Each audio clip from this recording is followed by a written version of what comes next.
শীতের সকাল, আর এই শীতের সকালে মেয়েদের কি টিফিন দেবো চলো তাহলে একটু তোমাদের সাথে শেয়ার করি আর ব্যাক ক্যামেরা করে দেখাই আজকের টিফিনে কি বানাচ্ছি। এখানে কেটে নিয়েছি কিছু শীতের সবজি, আছে সিম, বিনস, আর আছে ব্রোকলি, আলু।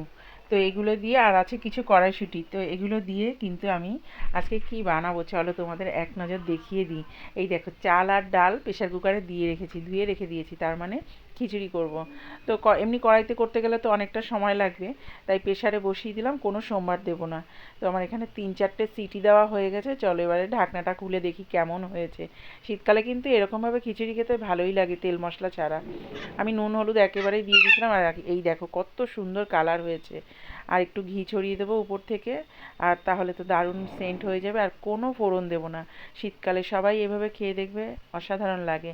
দারুণ টেস্ট হয়েছে কিন্তু খিচুড়িটা। আর মানে ভালোও লাগছে, আর ঘি দেওয়ার পরে তো অসাধারণ একটা গন্ধ বেরোচ্ছে। তো চলো তাহলে থালায় থালায় বেড়ে নিই। এই যে থালায় নিয়ে আসলাম খিচুড়িটা, আর কেমন লাগে দেখো তো কালারটা। তোমরা কে কে এভাবে বাড়িতে বানিয়ে খাও অবশ্যই কিন্তু কমেন্ট করে জানাবে। আমার খিচুড়ি রান্না হয়ে গেছে, তোমরা দেখেছো, তোমাদের কেমন লাগলো অবশ্যই জানিও। আর চলো তাহলে এখন একটু খেয়ে নিই। আর তোমরাও এভাবে কিন্তু তেল মশলা ছাড়া, সোমবার ফোড়ন ছাড়া খিচুড়ি বানিয়ে খেয়ে দেখতে পারো, অসাধারণ লাগে কিন্তু।